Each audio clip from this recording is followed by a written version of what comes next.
Good morning, Pittsburgh. Welcome to Pitt to the Point, live from the state-of-the-art Pitt Studios. I'm Margot Rensel. And I'm Mia Wadella. Thank you for joining us this morning. Pitt to the Point is your one-hour news magazine show that covers everything at the University of Pittsburgh to its regional campuses, to the City of Pittsburgh, as well as national and international news. We'll be covering everything from entertainment, politics, and sports. And we'll be sure to keep you updated on all things Pittsburgh, all the way to the point. Our first story is said with heavy hearts. Since the start of 2023, shootings in America have become an epidemic. Both in Pittsburgh and nationwide, shootings have been at the forefront of everyone's minds. Last week, we were joined with the University of Pittsburgh's Chief of Police to discuss these continuous tragedies. In recent months, the rise in shootings had led to several concerns on what the future holds regarding safety. Our hearts go out to the families of Chief Justin McIntyre, Officer Sean Slagansky, Officer Charles Thomas, and Officer Jordan Schreckenghost. Pitt to the Point is keeping them and their loved ones in our thoughts and prayers. The Pennsylvania House of Representatives plans to introduce new laws to protect police officers. In other police news, the Pittsburgh police are looking for more information on a sexual assault that occurred at the Bridges on Forbes apartment complex. This occurred on February 25th between the hours of 12 a.m. and 2:30 a.m. The victim reported meeting the actor, identifying himself as Damien, at a local establishment and went to the Bridge on Forbes where the assault occurred. If you know any information that would help this case, please contact the Pitt Police at 412-624-2121. In recent years, college tuition costs have gone up substantially. That's right, Margot. As college students, we can understand what is at stake when it comes to student loan forgiveness. Our political reporter, Jamie Ely, has more on a Supreme Court decision that could affect the future of college tuition. Jamie. Thanks, Margot. The Supreme Court has a 40 million person decision resting on their shoulders. Arguments are already happening to determine the legality of the federal student loan forgiveness plan proposed by President Biden this past August. It's a tense time for students. If the program's deemed unlawful, it could leave a major hole in the pockets of students here at Pitt and around the nation. The highest court has a massive decision on their hands, one that could affect 40 million students nationwide. This past Tuesday, the Supreme Court started hearing arguments for two student loan-related cases, in what is proving to be the final obstacle for the Biden administration's fight for student loan relief. Biden versus Nebraska argues that the administration overstepped their bounds with their student loan cancellation plan, as the program would cause states to lose revenue due to the plan. In the second suit, Education versus Brown, student loan borrowers Myra Brown and Alexander Taylor alleged that they were not allowed input on the plan. They are arguing that the administration did not go through the notice and comment procedure, which is required to notify the public of their proposal and to take comments from them. Biden's forgiveness plan is based on the Higher Education Relief Opportunities for Students, or HEROES Act of 2003. Used by former President Donald Trump to suspend student loan payments during the pandemic, the system is used to alleviate borrowers' financial woes during national emergencies. Traditionally, programs under the HEROES umbrella don't have to go through the notice and comment requirement. However, the argument is that the Education Department does not have the authority to act under this law. With time running out on the HEROES Act, the Supreme Court only has a short amount of time to make their decision. Until then, millions of students anxiously wait to see if they will have to pay what they owe. The Supreme Court is expected to release their decision sometime in the next coming weeks, although it's uncertain exactly when this decision will be coming. Right now, it is not looking optimistic for Biden's administration and for the students, due to the large majority of conservatives on the bench. Until the decision is released, students at Pitt and nationwide wait with bated breath for a ruling that could save them money or cost them more than ever imaginable. For Pitt to the Point, I'm political reporter Jamie Ely. Margot, Mia. Thanks for that update, Kiki. The Pitt News is a student-run newspaper that informs the Pitt student body about current events happening on campus. Since 1910, they have been giving people objective and informative news. For our next segment, take a look at their latest headlines.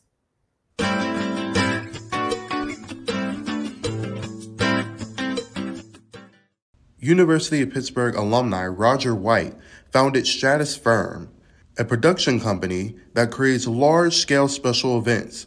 White directly cites his time in the Pitt Program Council as a major influence in him pursuing a career in special events. This past week, the Board of Trustees met in the William Pitt Union. Chancellor Patrick Gallagher gave the board updates about the record-breaking number of first-year applicants to the university.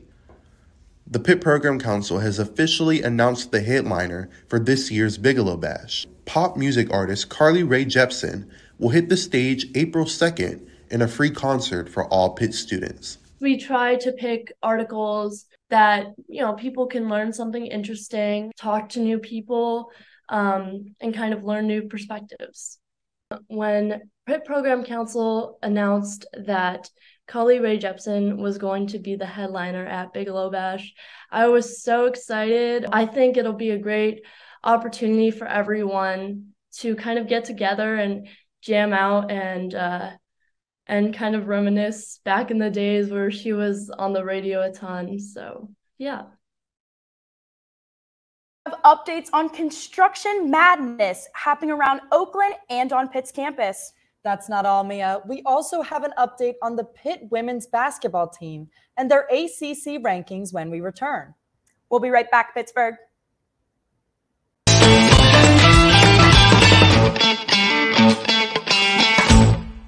So one inventive tool that the University of Pittsburgh has is Pitt Funds Me. So Pitt Funds Me is for outside scholarships that you can review and apply for as well. There's 8,000 plus scholarships on that website. These scholarships have been vetted as good and reliable resources, so you can guarantee that these are not resources that are trying to steal money or trying to scam you in any way. Any student has access to this, even admitted students who have not deposited yet.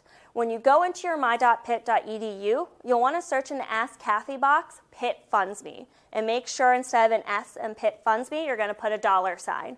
That will allow you to go into the portal to be able to look at all the outside scholarship opportunities that fit your specific profile. They will ask several questions. You do not have to answer all questions or any questions if you don't want to, but the more questions you answer, the more opportunities that become available to you to apply. We are the University of Pittsburgh, forged in a blue-collar city with gold standards, where innovators, researchers, thinkers, and healers are always reaching for new heights. There is no limit to what we can accomplish when we put our minds, our hands, our soul, and spirit toward it. Here, progress is always in progress. Hail to Pitt, proud partner of the ACC. They come here, forged in the spirit of change, pushing to answer the questions, and then questioning the answers, embracing each challenge as fuel for reinventing the world. Because here, leadership, courage, creativity, innovation, and progress are always in progress. The University of Pittsburgh, forge ahead.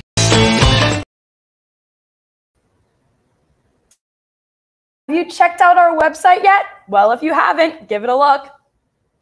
If you want to see all your Pitt to the Point faves and stay up on current events, check us out at pittothepoint.com. And if you want to learn more about the magic that happens behind the scenes and see more of our good-looking team, check us out on our social media. You can find us on Instagram and Twitter at Pitt to the Point and on Facebook at Pitt to the Point. Check it out. If you have ventured into Oakland in the past couple of months, you may notice it has gotten much louder. That's right, Mia. And this is not because of excited students. This is due to hefty amounts of construction. For our next story, we will be taking a look at what Oakland has become a construction mayhem. Construction in Oakland is a big issue for most people now. At every turn you see there's construction going on the University of Pittsburgh's campus. And for a lot of people, it's a hassle in their daily lives. Affecting their daily lives on campus, rampant construction around the University of Pittsburgh's campus is becoming a concern. I do miss like a prettier version of this campus, so it does affect me in a negative way, I would say. For many, the concerns are aesthetic, and a loss of potential green space could lead to a downgrade in campus life. I'm a big fan of like the area like outside, like Pause Bar and stuff, and it's like they completely torn up that street, and it's just like absolutely hideous looking. For students, they understand that there will be construction, but it is the volume of the construction that is growing concerning. You know, incoming or thinking about coming to Pitt, like why would you want to come to a place that looks like it's not even going to be done? You know what I mean? Like, I take a lot of the back roads when I come to classes, and right near the library, they can be kind of obstructive. Many of the projects are lumped together, pushed back by the coronavirus pandemic. I mean, Oakland traffic is always bad, but it definitely doesn't help when they just close off 2 lanes of, like, was it 2 lanes of 5th? Like just half of 5th, just randomly, it would appear anyway. Now, though, that they're all happening at the same time on campus, people are hoping to see the fruits of the labor. I think I'm honestly happy for the later generations that are going to get to experience like the prime version of Pitt campus. But regardless, I still walk around and I'll take pictures or I'll admire Pitt on a great day. There's a lot of construction in Oakland right now because obviously there are a lot of projects backed up from COVID. However, that doesn't mean that people don't see the effect, but they're hoping that the master plan really comes together within the next 3 or 4 years and the fruits can be shown. For Pitt to the Point, I'm Pitt Beat reporter Nick Faribaugh. Well, Margot, I guess with all that construction, and the good news is, at least our campus is always in progress, becoming better. That's right, Mia. UPMC Children's Hospital in Pittsburgh is known for top-of-the-line medical care. In the past year, UPMC has continued their advancements. They were recognized for their efforts in 2022. In this edition of Pitt to the Point's Medical Minute, learn more about UPMC Children's Hospital's new achievements. The University of Pittsburgh Medical Center was recently recognized for outstanding work in the medical field, being one of only 12 pediatric clinics to be picked for the Leapfrog Group Award of Best Children's Hospitals. The Leapfrog Group is a nonprofit watchdog organization that collects, analyzes, and publishes data on the quality and safety of healthcare clinics for the past 20 years. Known for bold transparency, pushing the healthcare industry further, and promoting affordable, high-value care, Leapfrog conducts a safety grade, which looks at statistics pertaining to infection, problems with the surgery, safety problems, practices to prevent errors, and the staff, then breaking down those sections and comparing the performance of them to the national average. UPMC Children's Hospital was selected as a top hospital out of a record of 2,200 clinics in the survey this year, the hospital receiving an A in grading, achieving nearly all of the grading requirements. The 2 biggest areas UPMC Children's Hospital needs to improve on is the experience of children and their parents, and also infections in both the blood and urinary tract. Diane Hupp, president of UPMC Children, said, quote, "The Leapfrog Group's national recognition highlights a remarkable team of devoted physicians, nurses, and staff who worked tirelessly throughout the pandemic and the ongoing surge of respiratory illness to ensure every patient and family has the safest experience and receives the highest quality, compassionate care they deserve." This has been Pitt to the Point, medical producer Jake Plines. Let's send it back to the desk.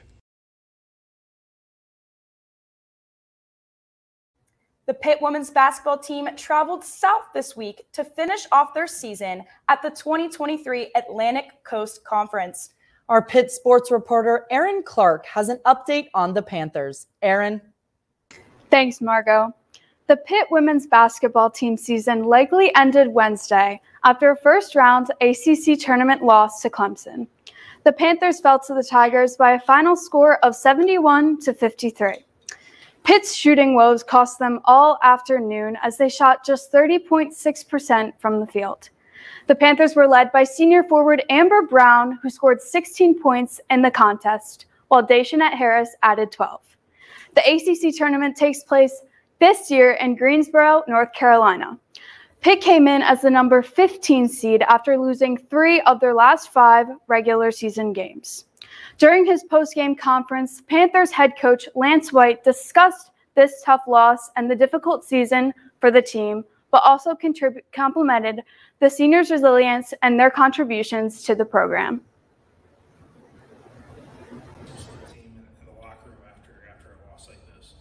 Yeah, no, and it's the end of your season, and and obviously we didn't do the goals that we wanted, and and that hurts, and especially for these guys who we all came in together and fought and just really busted our butts every day to put us in, and you don't succeed what you want to. But overall, we're not defined by this one moment, this one game. Is that they're doing amazing stuff, and again, to have these 2 soon-to-be graduates and who are going to go off and do amazing things in the world, that's really what I want them to know, and for us as a basketball team to know. Okay, back. The ACC tournament continues throughout this weekend, with the championship game taking place this Sunday, March 5th. The second round was held yesterday, with North Carolina, NC State, Miami, and Wake Forest all advancing. They will meet the top 4 teams in the ACC today, who received byes from earlier rounds due to their high seeding. With almost no chance of making the NCAA tournament, Pitt will finish the year with an overall record of 10-20. Although it was a disappointing year, Pitt hopes to regroup and come back stronger next season with highly ranked recruits coming in. For Pitt to the Point, I'm Pitt sports reporter Erin Clark. Mia, Margot? Thanks for that update, Erin. Pitt to the Point is for sure wishing the Panthers best of luck this weekend at their tournament. That's right, Mia. Coming up, we will hear from our friends at Montour High School. We will also hear what's happening at Pitt Johnstown from our regional campus reporter. Also, stay tuned to learn more about a spectacular moment that happened at the Peterson Event Center last week at the Pitt Men Basketball Senior Night Game. All that and more when we return.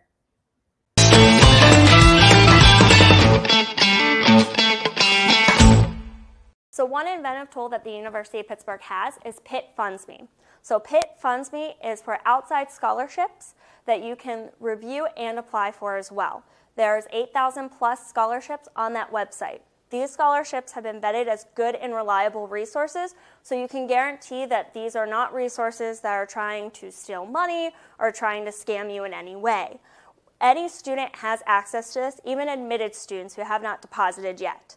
When you go into your my.pitt.edu, you'll want to search in the Ask Kathy box, Pitt Funds Me, and make sure instead of an S in Pitt Funds Me, you're going to put a $sign. That will allow you to go into the portal to be able to look at all the outside scholarship opportunities that fit your specific profile. They will ask several questions. You do not have to answer all questions or any questions if you don't want to, but the more questions you answer, the more opportunities that become available to you to apply. H2P is short for Hail to Pitt, our Panther fight song, but we also use it to express just how much we love it here. There are so many reasons to hail, but here are just a few. Hail to Kathy! Hail to the Nationality Room.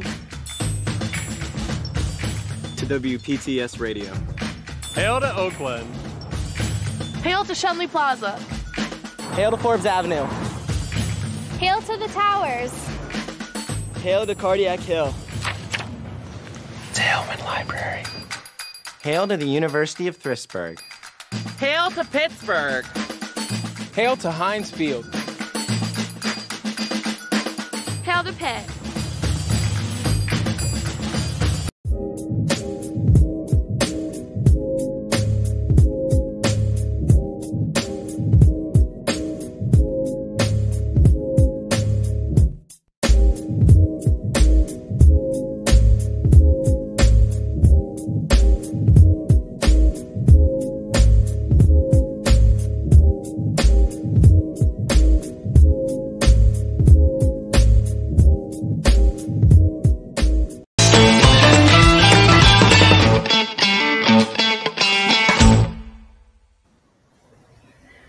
Welcome back to Pitt to the Point.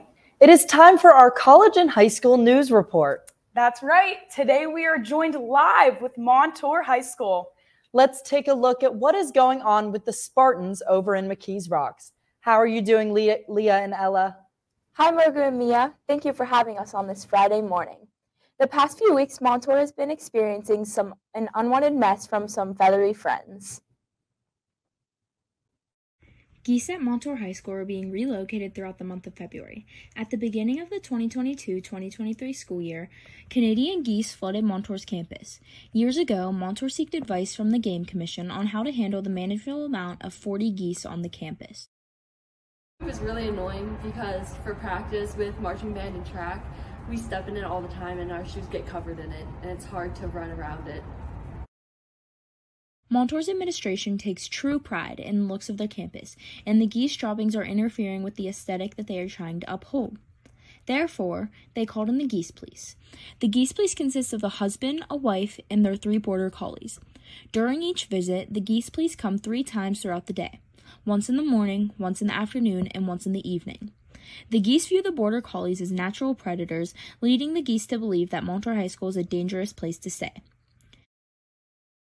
Ultimately, I think if any of you had the opportunity to walk over towards the softball field area, you'd notice that they are messy, and it's a challenge to clean up after 90 geese. So, one of the main concerns for us is A, it's unsanitary, and B, it just becomes a nuisance. After 7 different visits, these geese have left Montour High School's grounds. Montour administration has the Geese Police on standby in case of the geese return. According to our administration, so far the relocation of our district's visitors has remained quite successful. Here from Montour High School, I'm Leah Schrader. And I'm Ella Doherty. Margot, Mia? Thank you, Leah and Ella. Now, do you feel that the Geese Police have effectively gotten rid of these geese? Yes, I've noticed a huge decline over the past month, especially on the softball field and football field where a lot of extracurriculars take place. Wow, I've never heard of the term Geese Police. That sounds like a cool job. I don't know about you guys. I know, I want to be a Geese Police. Thank you, Ella and Leah, for this update. Now that we know what is going on in high school, let's glance at what is going on at the University of Pittsburgh branch campuses. The University of Pittsburgh has recently been on the map for some notable wrestling seasons. Pitt Johnstown is no different. We are sending it over to our regional campus reporter, Aiden Dean Dunn, on the latest news from Pitt Johnstown wrestling successes. Aiden. This week, we covered the decorated men's wrestling team at the University of Pittsburgh Johnstown, a team that exemplifies what you get when you combine hard work, dedication, and love for a sport. We spoke with the 2 people who symbolize how you make a team like this tick, and those 2 people are a player and their coach. This past Saturday, the men's wrestling team at the University of Pittsburgh Johnstown took to East Stroudsburg, where they earned their 2nd consecutive NCAA Division II regional crown. This is the program's 25th overall regional crown, and it comes after an undefeated 15-0 season. 8 out of 10 of Pitt Johnstown's starting wrestlers are being sent to nationals, which will take place on March 10th and 11th. We spoke with head coach Pat Pecora and All-American wrestler Brock Biddle, who picked up his 100th win in this tournament, and told us why the bond of Pitt Johnstown wrestling lasts across generations. I'm close with people from the 99, 97 team. And that was kind of the thing that brought me in here, too, is the program is that we just have a vast alumni network that has brought me up through many years, and now to be a part of the brotherhood and be a part of that program is just something special to me. When Brock's talking about alumni, we have alumni that goes way, way back. And I always feel that our alumni is very, very, very close because it's a family and they all have the same dad, so they all have me in common, so I can always say they all had the same dad. So there's a connection with all of our alumni, that was me in there. And so it keeps them all together. I go down into our wrestling room. We have all the names on the walls of all the, All-Americans and national champions. And it's my life. I can actually go through the errors of my life through our wrestling program, and so it's been a great way to spend a life. Well, Coach Pecora, I think I'd have to agree with you. It does sound like a life well lived, and it sounds like it was a life of service. I think one way to tell these things is when there's so many people who would say that their lives were positively affected by your work. Covering regional campuses for Pitt to the Point, I'm Aiden Dean Dunn. Margot, Mia? Thank you for that, Aiden. We wish them all good luck as their season continues. Mia, did you know that Pitt Johnstown mascot is a mountain cat? I had no idea, but all cats to me. When we return, we will hear from our city beat reporter about some off-campus housing issues that might arise due to a new city ordinance. We also have some insight about a museum in the Pittsburgh area when we come back.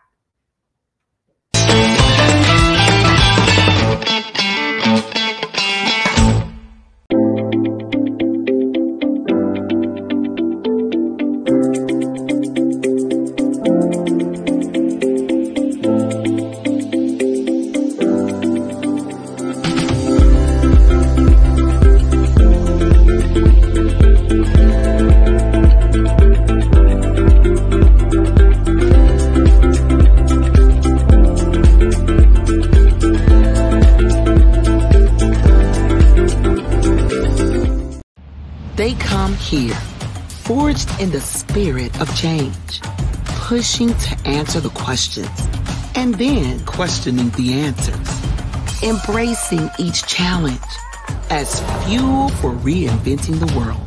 Because here, leadership, courage, creativity, innovation, and progress are always in progress. The University of Pittsburgh, forge ahead.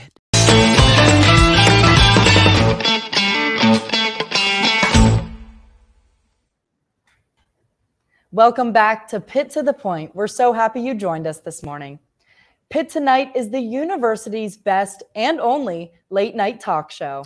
From a live studio audience to sketch comedy to a house band and hilarious show host, Nick Casino, it's worth checking out Pitt Tonight.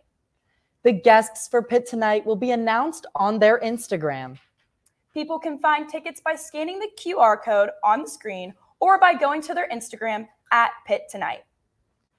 Up next, the Pittsburgh City Council recently passed a rezoning ordinance that is going to impact the Oakland community. Let's hear from our city beat reporter, Allie Ross, for more on the story. Allie. Thank you. Just like our Pitt beat reporter Nick Faribault was saying earlier in the show, construction is everywhere in Oakland right now. And thanks to a rezoning ordinance passed by City Council earlier this week, even more new projects and development could be coming to the neighborhood. Pittsburgh City Council gave its unanimous approval on Tuesday to a rezoning ordinance that could change the face of Oakland. It's a big step forward in the city's Oakland plan. The plan is big and contains lots of things in it.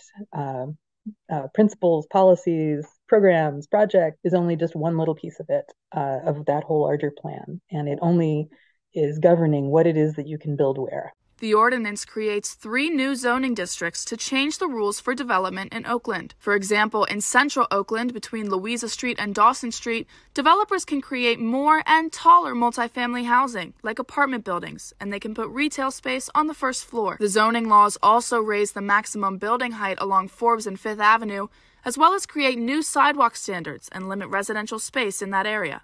Finally, along the Boulevard of the Allies, new rules would encourage development of small businesses and commercial use, plus residential development that includes affordable housing. Across all of Oakland, a new inclusionary zoning rule will also require new housing developments to make a percentage of their units affordable housing. So that's enormously exciting because that will mandate the construction of new affordable units. These changes may seem big, but they won't come overnight.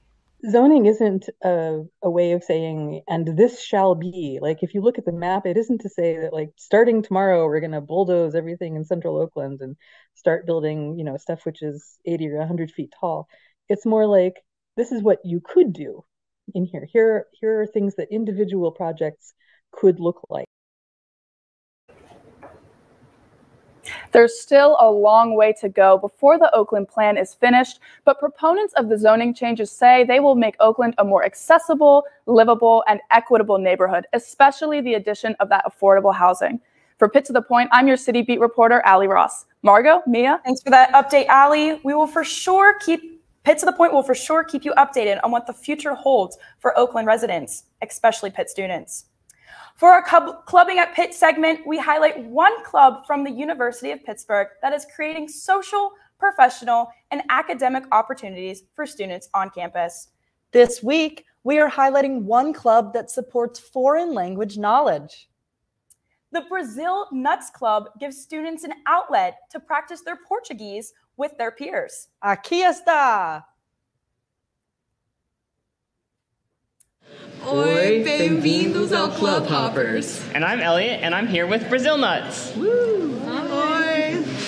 So we meet every Monday, typically at 4:30 in the Global Hub, although last week we actually had a collaboration event with the Italian Club. So everybody at any level is welcome. It's also a really great opportunity to meet other people who might be at different levels, and the more friends you make, the more conversation partners you have, the better your Portuguese becomes.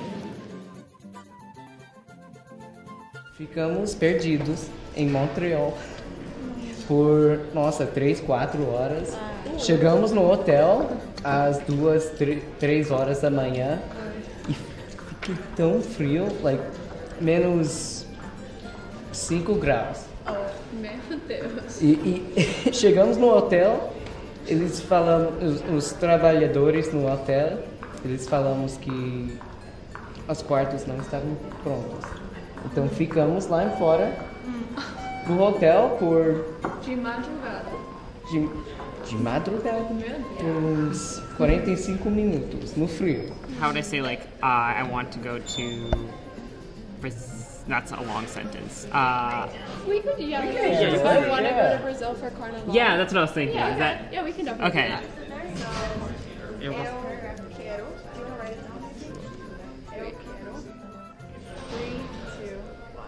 Eu quero viajar pro Brasil para Carnaval.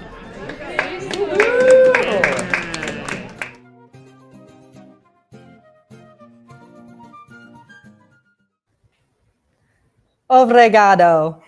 Margot, looks like you should be joining that Brazil Nuts Club. I know, sign me up, Brazil Nuts. You got some pretty good Portuguese going on. I agree. What an amazing opportunity. Up next, we have some insight into one of Pittsburgh's most famous art museums. The Andy Warhol Museum, located in Pittsburgh's North Shore, is making headlines with recent additions to their facility. Our entertainment reporter, Anthony Siki, has the story. Anthony. Thanks, guys. Well, Pittsburgh is well known for many things, being a front runner in the steel industry. It's many sports teams and this little known artist by the name of Andy Warhol. Now, the Andy Warhol Museum here in Pittsburgh has been a mainstay for the arts and culture for many, many years, with it celebrating its 30th anniversary next year. But the Warhol has no plans of slowing down, reaching as many artists in the Pittsburgh area as possible with the development of the Pop District. The Andy Warhol Museum is at the forefront of a new cultural district in the city of Pittsburgh. Being named after the iconic art style of its namesake artist, the Pop District surrounds the Andy Warhol Museum. The $60 million project is being rolled out in phases, with its first phase concluding in May of last year. This phase included public art exhibitions from artists such as Typo and Michael Loveland, and will include work from other artists in the future. The first phase also created production spaces for the Warhol Academy, a 24-week digital marketing program covering a variety of topics, all for the low price of free. It's created physical spaces for young creators. The second phase of development will start in 2024, which will include new Andy Warhol destinations in the area, including a new 40,000 square feet live performance venue. While only being about a half-mile walk away from the city's North Shore neighborhood, which includes Stage AE, bars, as well as PNC Park and Acrisure Stadium, the Pop District will be a must for anyone visiting town. About a third of the property and the real estate that surrounds the museum and the stadiums is completely empty. How might we reimagine the use of empty spaces that are just devouring carbon and putting those spaces back to work for people that live and work in Pittsburgh? The second phase will also include the Warhol campus, which aims to further the museum's plan with the Pop District, focusing on the development of more creative ventures for Pittsburgh and its surrounding areas. The mission of the Pop District is to make Pittsburgh a place where the next Andy Warhol doesn't need to leave Pittsburgh to become the next Andy Warhol. The Pop District and its goals are nothing new for the Warhol. The museum is committed to pushing the envelope when it comes to its outreach programs and community partnerships, while keeping its core values in mind. Now, shifting to a different sector of entertainment in the Pittsburgh area, next Saturday, March 11th, is the Pittsburgh Film Office's annual fundraiser, Lights, Glamour, Action, that will help support local filmmakers as well as bringing new filmmakers to the Pittsburgh area. And if you want to learn more about this, you can tune in next Friday. I will be talking to Dawn Keyser, the director of the Pittsburgh Film Office, to see how they are supporting local filmmakers as well as growing Pittsburgh as a film industry. Now, we may need to wait an entire year to see everything that the Pop District has to offer. One thing is for sure, and that is Andy Warhol's legacy of pushing the envelope in the art world will continue with the Pop District. But for now, we could go and visit the Andy Warhol Museum and multiple public art exhibitions with much, much more to come in the future. And if you want to know more information about the Pop District, you can head over to their website, thepopdistrict.org. From Pitt to the Point, I'm your entertainment reporter, Anthony Siki. Mia, Margot. Thank you, Anthony. All of us at Pitt to the Point would like to express our deepest condolences to our Maggie McLeod. Maggie's father, Greg McLeod, passed away unexpectedly yesterday. Maggie is currently our business and technology reporter on Pitt to the Point. She has spent the past 4 weeks as our news director, and many of you may remember Maggie as one of our anchors last year. Pitt to the Point is more than just a class at the University of Pittsburgh. We consider ourselves family, and when one of us is hurting, we are all hurting. I hope you can join us in offering heartfelt thoughts and prayers to our Maggie McLeod and her family. We'll be right back.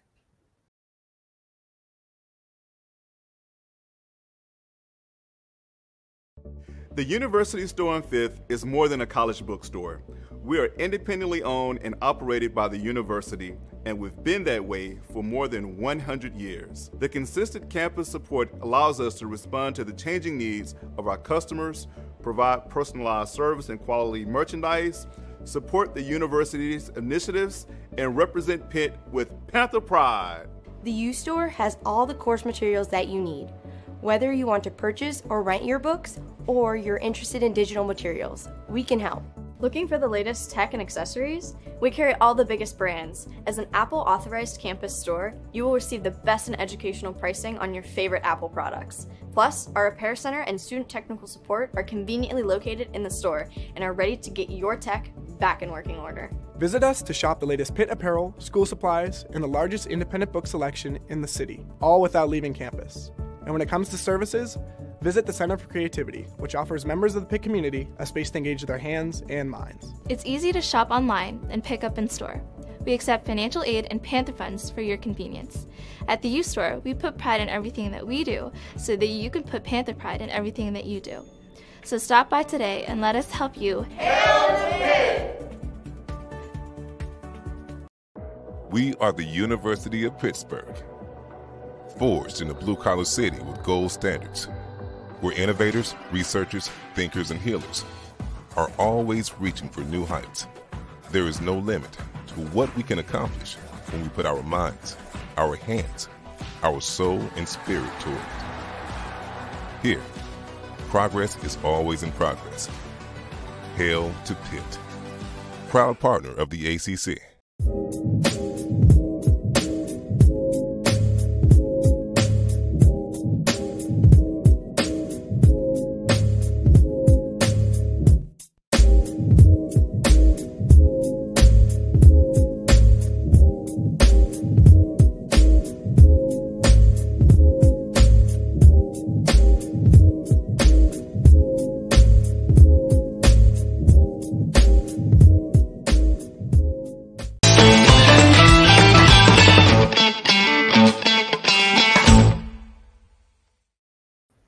Welcome back.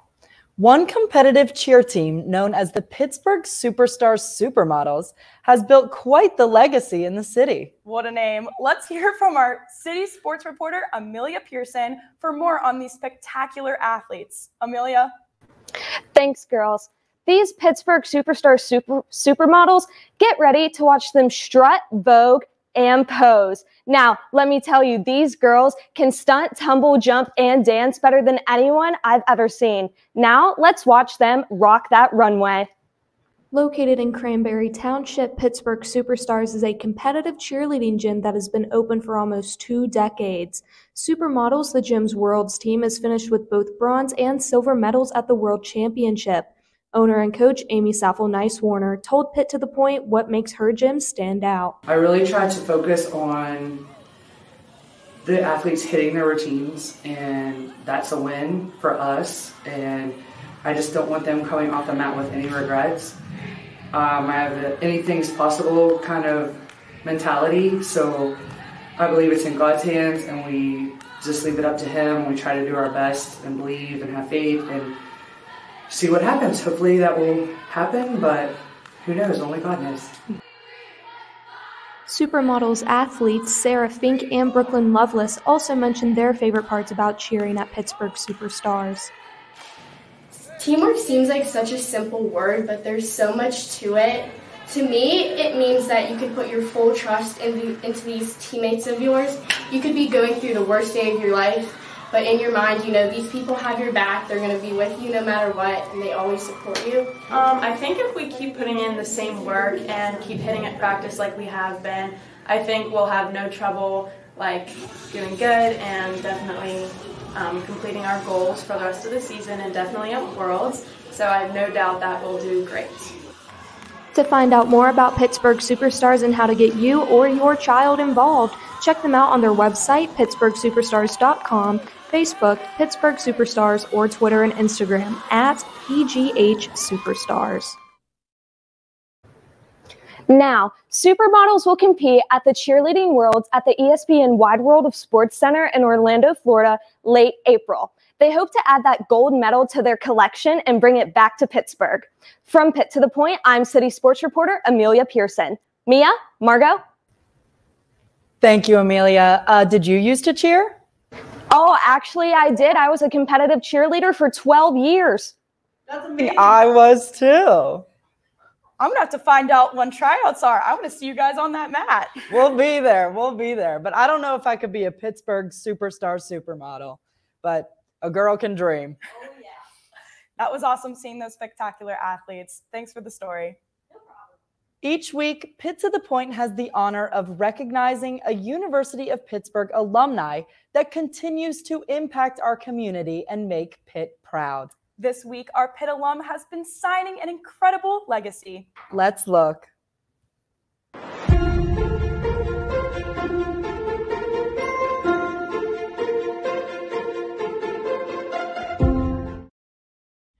Heather Gray is an American Sign Language interpreter who graduated from the University of Pittsburgh in 2000. She has interpreted hundreds of live theater performances, including Beetlejuice at the Benedum just this past Sunday. She even interpreted Joe Biden's presidential candidacy announcement in Lawrenceville. Filmed last year, Heather was the co-host of Signtastic, an American Sign Language TV game show. Heather is also the co-founder and executive producer of Silent Visual Media, whose goal is to elevate deaf representation in the entertainment industry. A remarkable career this Pitt alum has had thus far. It is a privilege. We are joined live today with ALS interpreter and Pitt alum Heather Gray, with Pitt to the Point's Jordan Sapp. Jordan? Thank you, Margot and Mia. Good morning, Heather. So how did you first become involved in sign language? Well, I actually got involved when I was here at the University of Pittsburgh. On my campus tour, the tour guide, who was a Pathfinder, was like, they signed their introduction, like, hi, my name is blah, blah, blah. And I was like, oh, that's really cool. Like, where'd you learn to do that? She was like, here at Pitt.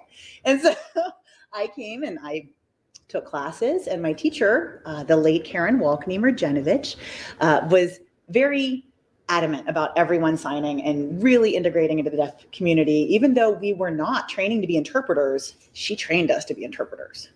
Oh, that's wonderful. So as a Pathfinder, they had you learn that?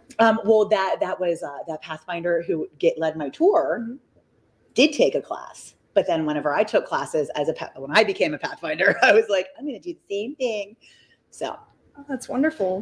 Were you involved in any other American Sign Language activities in the university? Well, yes, there was a performance group called Beautiful Hands, and Karen led that, and it was really fun. We would go around and perform songs in sign language and just meet a bunch of deaf people. So I have my best friends from those times. But I pretty much majored in extracurricular activities when I was here. And so every extracurricular activity that I did really kind of shaped who I am today. Like when I was an RA, that was helping me with leadership skills. And when I was a Pathfinder, that helped me with communication. And in the University of Pittsburgh Marching Band helped me also with leadership skills and performance. And so everything that I did at Pitt helped me to become who I am today. Yeah, that's wonderful. And it carries on. We have an American Sign Language Club still. So I love it. Great. So you're the executive producer and co-host of Signtastic. Yes. So what was it like filming that, and how did the idea come about? So Daniel Cook, who is the host of the show, has a card game called Signtastic. He's been a teacher for 35 years, and he teaches ASL to kids. And he noticed that not kids, college kids. I'm so old now that I said that. But he teaches to college students, and he noticed that people would get bored in class. And so he would motivate people by playing games. And he started this card game called Signtastic, and then he transferred it into the game show. Gosh, that's great. So I noticed you have a lot of social media pages, including TikTok.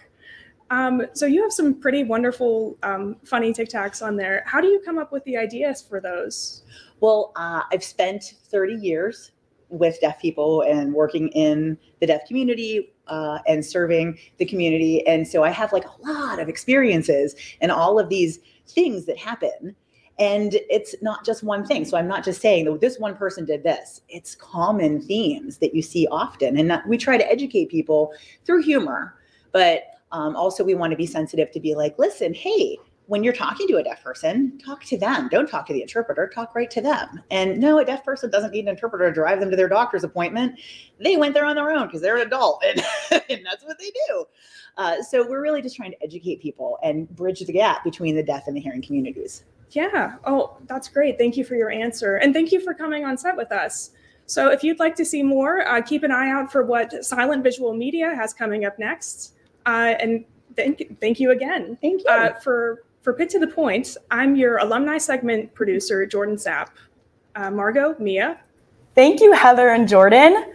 I know what I'm doing right after the show. I'm looking up Heather on TikTok. I have to check those out.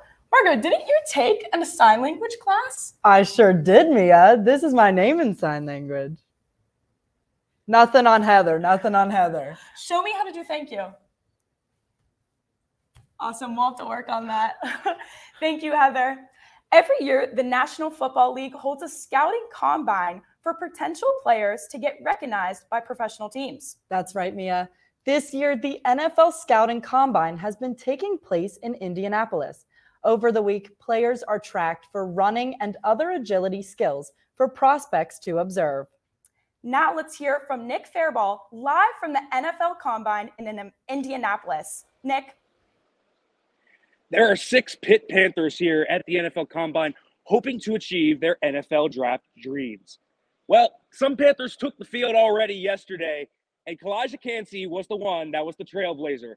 Kalijah Kancey's record-setting day, he ran a 4.67 40-yard dash, and that is the fastest 40-yard dash thus far this century by a defensive tackle. It's that impressive for Kalijah Kancey. He broke Aaron Donald's record, of course, a Pitt legend. But also, Habakkuk Baldonado took the field, and his journey from Italy to the NFL to now is what is driving his force. Just kind of prove myself right, and I don't play to prove anyone else wrong. I just prove myself right. I'm just playing with great leverage. As a defensive tackle, lower men's win, and you just got to play with great leverage, great technique. By me being undersized, I can't afford to have bad technique. What's going on? Kalijah Cansey. I'm here at the NFL Combine. Today I ran the 40. I killed it. Childhood dream. I'm enjoying it. Thank you. I got all my people from Italy and more that I just wishing me good luck. My phone is blowing up with all the love and energy that they transfer to me.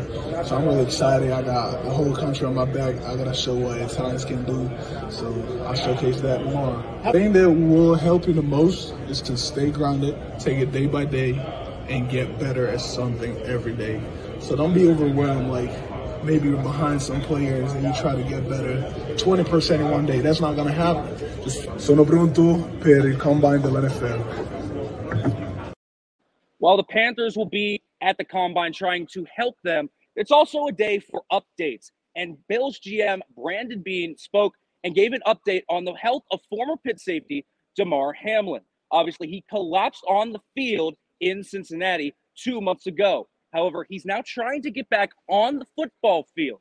And Brandon Beane says that is possible as he is now getting ready to go fully on the road to recovery. Damar's doing great. I'm glad we're all able to smile about his situation. He's seen several specialists since our season has ended. That's not done. I think he's got 2 or 3 more that he's got to see in various parts of the country.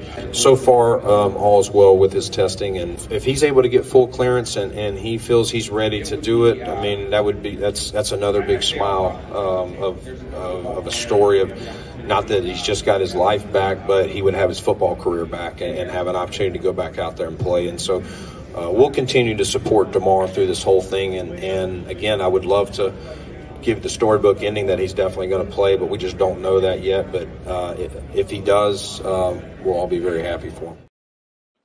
The Bills and Hamlin are trying to sync up their game plan to make sure he is fully cleared to get back on the field. And so the Bills are also comfortable with him going back on the football field, but they won't know that answer until at least the summer, but potentially even longer, according to Brandon Beane. Meanwhile, there are 6 Panthers. Israel Abanikanda is testing tomorrow. I believe Savasi Dennis is testing today. So there are a lot more to watch if you're a Pitt fan here at the NFL Combine.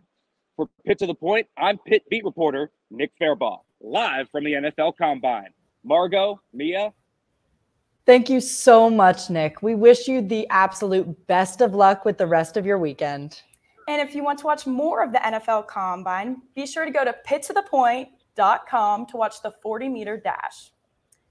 Please be sure to stick around to watch an incredible moment that unfolded on the court at the end of the Pitt men's basketball game against Syracuse last week.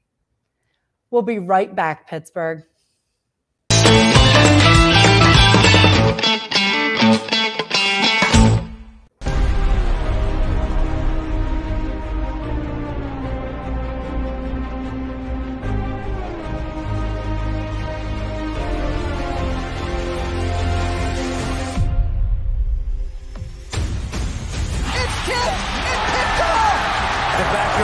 Officially back and in the books.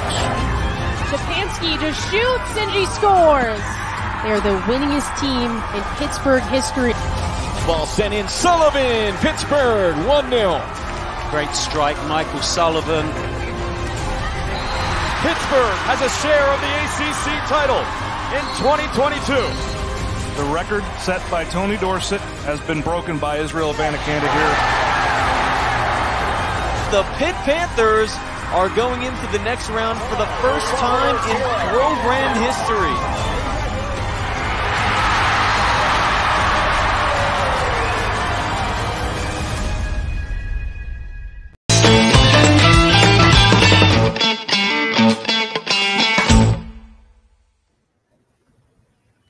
Welcome back to Pitt to the Point.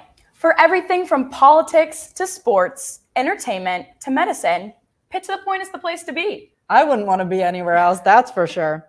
If you want to stay up to date on the latest, be sure to keep tuning in every Friday at 8 a.m. from now until April 21st.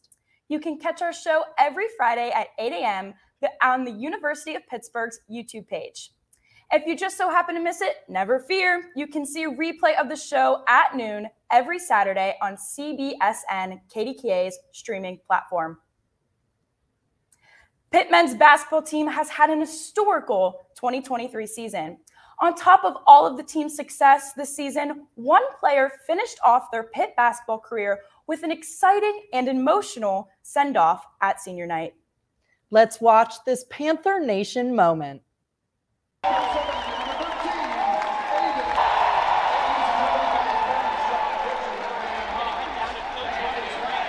Every kid dreams about, these type of opportunities. Definitely something that I dreamed about, I worked for, but just to see it happen is unbelievable. It's kind of getting emotional just thinking about, all I've been through and how it's kind of coming to an end, my journey here. It was just a really emotional night, even before I got onto the court.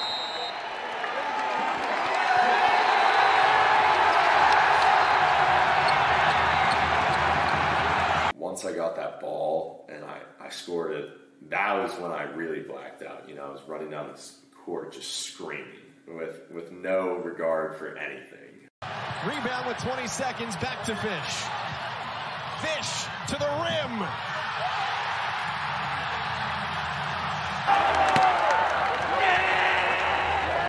And then the buzzer sounded, I just lost it.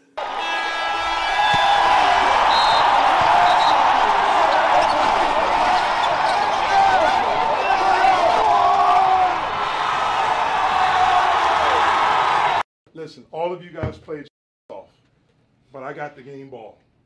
And I'm going to give this to a dude. Man, he dreamed of being here. In camp. To get that bucket off the cross. It was just a moment that I'll never forget. He has seen the hard work that I put in. I try and be the first guy in, the last guy out every single day. A lot of work goes into these moments. And he's been through a lot with this program. We've been through a lot together, culminated with a win over Syracuse on senior night. We're not done yet, but just to, kind of live in the moment there was unbelievable. Such an honor to be part of Panther Nation and watch all the love and support our athletic department gives to the Oakland Zoo and the athletes. For more Panther Nation love, be sure to tune in tomorrow evening at 6 p.m. and watch the Panthers take on the Miami Hurricanes to battle for the ACC title. Selection Sunday is taking place March 12th at 6 p.m. Eastern Time. The selection committee will be awarding the remaining of the 36 men's and women's basketball teams an at-large bid in the March Madness tournament. Be sure to find out the March Madness tournament teams from the 2023 Selection Sunday next week. Now, Mia, remind me about the social media. It was Pitt 5 the point. Give me a break. It's Pitt to the point, number 2. Be sure to follow us on all of our social medias at Pitt to the point. We're on Instagram, Twitter, Facebook. We still use Facebook? It's for the moms. We love the moms on this show. For sure. Please follow us on our social medias. Well, Mia, that brings us to the end of today's show. We hope you tune in next Friday for another exciting show of Pitt to the Point. Once again, I am Margo Rensel. And I'm Mia Wadilla. Pitt to the Point is your #1 news source for all things happening at Pitt, all the way to the point. We can't thank you enough for tuning in this morning on Pitt to the Point. Why would you ever want to do anything else? I can't think of anything. I really cannot think of anything. We'll catch you next week.